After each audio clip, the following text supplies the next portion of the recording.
Halo bosku, jumpa lagi dengan channel Masno22. Sebelum lanjut ceritanya jangan lupa subscribe, like, satu lagi jangan di-skip nontonnya ya. Terima kasih. Setelah membangunkan Master Sekte Jiang, Jiang Yulian memberitahu Master Sekte Jiang tentang kunjungan di Chongjing. Mendengar adik laki-lakinya datang ke pintu, alis Master Sekte Jiang langsung berkerut. Ekspresi wajahnya juga menjadi suram, dan ada sedikit kepanikan di matanya.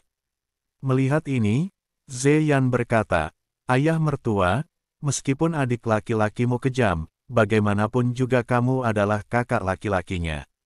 Dia tidak bisa berbuat apa-apa padamu, kan? Kamu tidak perlu terlalu khawatir." Petik 2. Hei, kamu tidak tahu, orang ini dia pasti sedang mencari masalah. Saat itu, Sekte Darah dan Tulangnya merugikan makhluk hidup, yang membuat banyak biksu marah, jadi mereka bertarung melawannya bersama-sama, termasuk aku.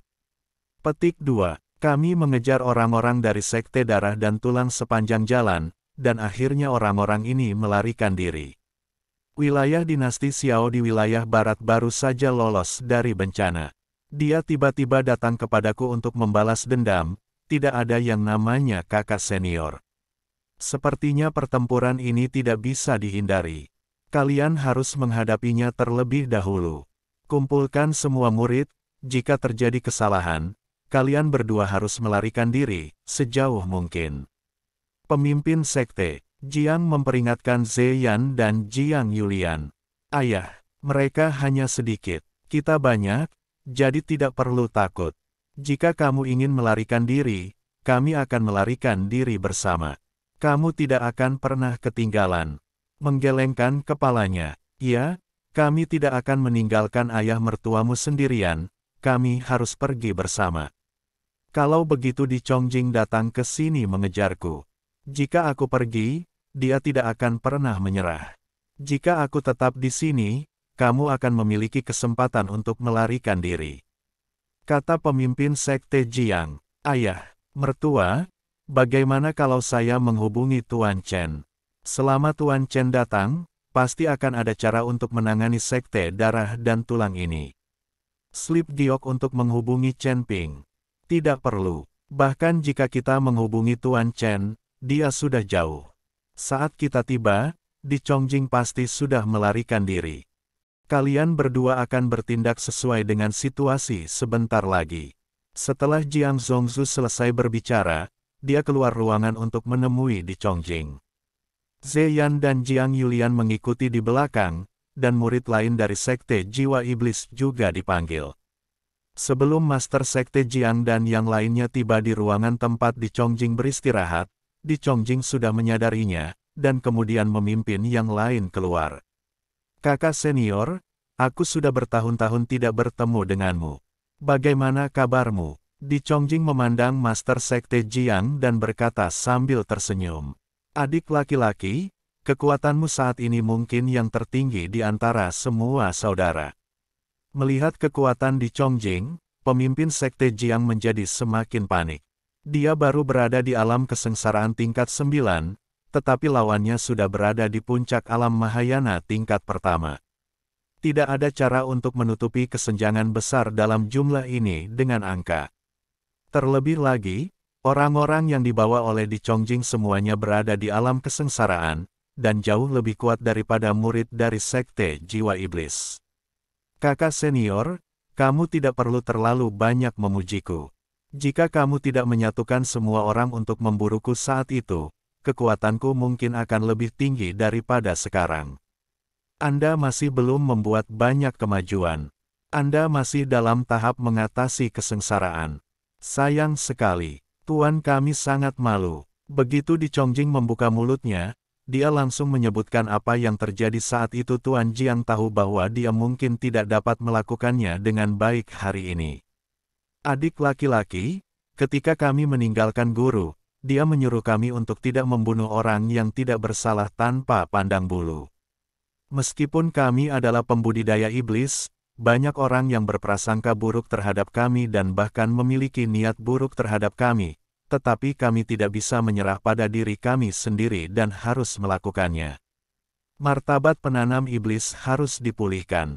Kami mengikuti penanam lain, tetapi metode penanaman kami berbeda. Tidak ada perbedaan mendasar, tetapi Anda menghisap darah manusia dan mengunyah tulang manusia. Saya tidak punya pilihan selain melakukan keadilan bagi surga. Pemimpin Sekte Jiang hanya bisa mengungkapkan kesulitannya sendiri. Jika di Chongjing tidak melakukan ini, pemimpin Sekte Jiang tidak akan bisa menyatukan semua orang untuk memburunya. Diam? Kamu terus berkata untuk berbuat adil bagi surga. Tahukah kamu apa itu jalan surga? Jangan berpura-pura berbelas kasih kepadaku. Pernahkah kamu membunuh orang atau menjarah sumber daya? Surga dan dunia manusia, Anda memberitahu saya tentang melakukan keadilan bagi surga. Apakah ada jalan surga di dunia surga dan bumi? Ini adalah neraka tempat kita saling membunuh. Sejujurnya, saya di sini untuk membalas masa lalu. Saya ingin menggunakan darah dan tulang Anda untuk meningkatkan kekuatan saya. Di Chongjing berhenti berpura-pura dan berteriak pada Master Sekte Jiang dengan marah. Adik laki-laki, saya bisa mengorbankan darah dan tulang saya, selama Anda bersedia melewati orang-orang dari Sekte Jiwa Iblis saya. Master Sekte Jiang tahu bahwa jika terjadi perkelahian, Sekte Jiwa Iblis mereka akan dihancurkan. Jika dia mengorbankan dirinya sekarang untuk menyelamatkan Sekte Jiwa Iblis, dia sangat bersedia melakukannya. Ayah mertua, Master Sekte, Jiang Yulian, Zeyan dan banyak murid Sekte Iblis Jiwa semuanya memandang Master Sekte Jiang dengan kaget. Semangat pengorbanan diri pemimpin Sekte Jiang sangat menyentuh hati semua orang. Kakak senior, demi sesama murid kita, saya harus menyetujui permintaan Anda. Sayang sekali orang-orang di bawah saya juga membutuhkan pelatihan dan sumber daya, dan murid-murid dari Sekte Setan Jiwa Anda adalah yang terbaik, sumber daya.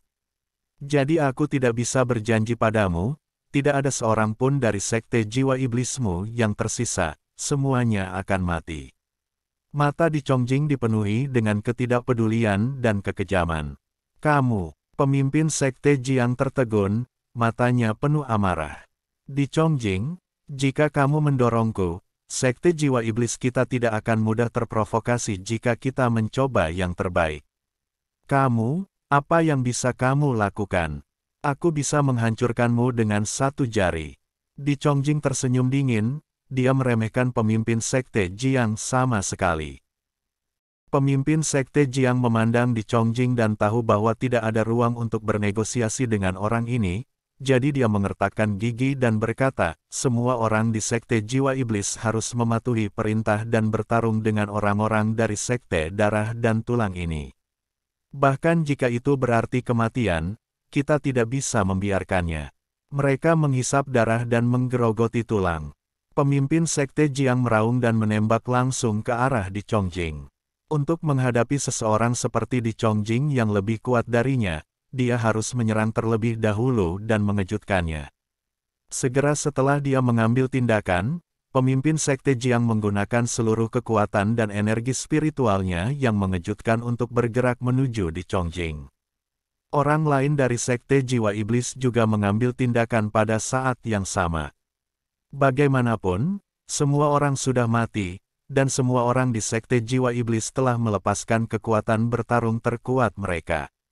Bum bum bum. Untuk sesaat, ada suara gemuruh terus-menerus di Sekte Jiwa Iblis, dan bumi bergetar.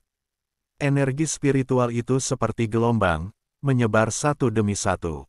Namun, murid dari Sekte Jiwa Iblis memiliki kekuatan yang lebih rendah, dan tak lama kemudian seorang murid dari Sekte Jiwa Iblis jatuh ke tanah dengan luka serius. Orang-orang dari Sekte Darah dan Tulang tidak membunuh mereka, karena jika orang-orang ini mati, mereka tidak dapat digunakan sebagai sumber daya budidaya. Hanya ketika Anda masih hidup, darah dan tulang di tubuh Anda paling berharga. Tapi berbeda dengan makhluk abadi yang jatuh. Bahkan jika makhluk abadi itu sudah lama mati, tulang abadi mereka masih bernilai sangat tinggi. Mata Master Sekte Jiang membelalak dan dia terus menyerang di Chongjing. Setiap kali dia menyerang, dia sangat kejam. Sayangnya Di Chongjing dengan mudah mengelak setiap saat. Di Chongjing hanya mempermainkan Master Sekte Jiang saat ini. Dia tidak ingin membunuhnya. Dia terus menghindar, meninggalkan Master Sekte Jiang untuk dipermainkan seperti monyet dan bingung. Tapi murid-murid Sekte Jiwa Iblis itu jatuh satu persatu dan terluka parah. Zeyan mencoba yang terbaik, dan apinya mengarah ke murid-murid Sekte Darah dan Tulang. Sangat disayangkan kekuatan Zeyan terlalu rendah. Bahkan jika api menghantam orang-orang dari Sekte Darah dan Tulang, mereka tidak akan dapat menyebabkan terlalu banyak kerusakan. Hanya dalam 10 menit, hanya beberapa murid dari Sekte Jiwa Iblis yang bisa berdiri. Yang lainnya jatuh ke tanah, mengerang kesakitan. Ketika pemimpin Sekte Jiang melihat ini, dia terengah-engah dan merasa sangat sakit di dalam. Konsumsi yang intens membuat Master Sekte Jiang sulit untuk mengumpulkan pukulan yang mengerikan pada saat ini. Dengan begitu banyak murid yang terluka, Master Sekte Jiang sangat cemas. Engah. Seteguk darah muncrat, dan aura di tubuh pemimpin Sekte Jiang langsung menurun. Ayah mertua, Zeyan dan Jiang Yulian bergegas dan membantu pemimpin Sekte Jiang. Pada saat ini, aura seluruh tubuh pemimpin Sekte Jiang telah menjadi lemah, wajahnya dipenuhi kerutan, dan dia tampak jauh lebih tua. Api hebat yang menyerang jantungnya, ditambah dengan konsumsi yang cepat, membuat tubuh Master Sekte Jiang tidak mampu menahannya dan dia pingsan. Melihat pemandangan ini, Di Chongjing sangat bangga. Saudaraku, kamu benar-benar noob. Aku tidak melawan. Kenapa kamu tidak bisa? Jika kamu tidak membunuhku, maka aku bisa melakukan sesuatu pada putrimu. Aku punya begitu banyak orang di bawah komandoku, dan mereka belum mencicipinya. Ini seperti menjalani kultivasi ganda. Di Chongjing dengan sengaja memprovokasi pemimpin Sekte Jiang. Kamu, puff. Pemimpin Sekte Jiang memuntahkan seteguk darah lagi, dan napasnya menjadi semakin lemah. Hahaha, Di Chongjing tertawa terbahak-bahak saat melihat ini. Aku mengandalkanmu nenek, Zeyan marah. Jiang Yulian adalah wanitanya. Beraninya Di Chongjing mempermalukannya seperti ini. Saya melihat api keluar dari seluruh tubuh Zeyan, dan seluruh tubuhnya seperti orang yang terbakar. Langit dipenuhi api merah, dan kemudian Zeyan bergegas menuju Di Chongjing dengan putus asa. Zeyan ingin menggunakan tubuhnya sebagai senjata dan langsung mati bersama Di Chongjing. Di Chongjing tertegun sejenak, lalu mencibir, dengan kekuatanmu, bahkan jika kamu meledakkan dirimu sendiri, kamu bahkan tidak berpikir untuk menyakitiku sama sekali. Di mataku, kamu hanyalah seekor semut. Chongjing melambaikan tangannya, kabut berdarah. Itu menyebar dan langsung menyelimuti api oker. Api di tubuh Zeyan langsung padam, dan kemudian, dia seperti menabrak dinding. Dia terbang dan jatuh dengan keras di kaki Jiang Yulian. Zeyan, Jiang Yulian ingin membantunya berdiri seperti ini, tetapi dia mencoba beberapa kali tanpa hasil.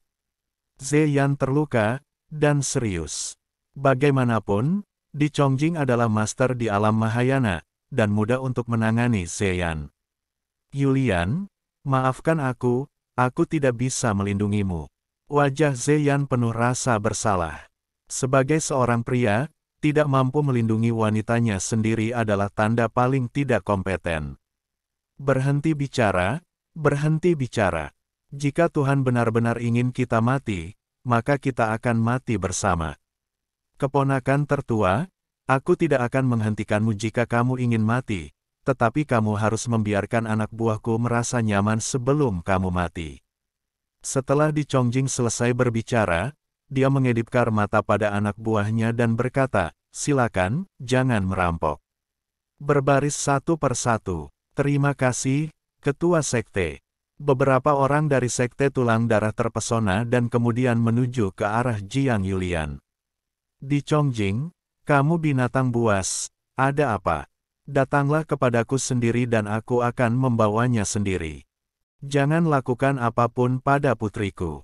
Pemimpin Sekte Jiang meraung, tetapi tubuhnya tidak bisa bergerak sama sekali. Mata Zeyan juga menyemburkan api, tapi tidak ada yang bisa dia lakukan untuk mengatasinya. Jiang Yulian memegang pedang panjang di tangannya dan memandang orang-orang dari Sekte Darah dan Tulang, yang matanya bersinar terang, dengan tekad di matanya. Bahkan jika mereka mati, mereka tidak bisa membiarkan orang-orang dari Sekte Darah dan Tulang ini berhasil. Gadis kecil, jangan berpikir kamu melawan. Patuh saja dan tutup matamu dan ini akan segera berakhir. Kami berjanji akan sangat lembut padamu, apalagi kamu bukan gadis muda lagi, jadi jangan-jangan berpura-pura menjadi apapun. Gadis yang setia dan setia. Jika Anda melayani kami dengan baik, kami dapat meminta ketua sekte untuk melepaskan Anda. Beberapa pria dari Sekte Tulang Darah membujuk Jiang Yulian.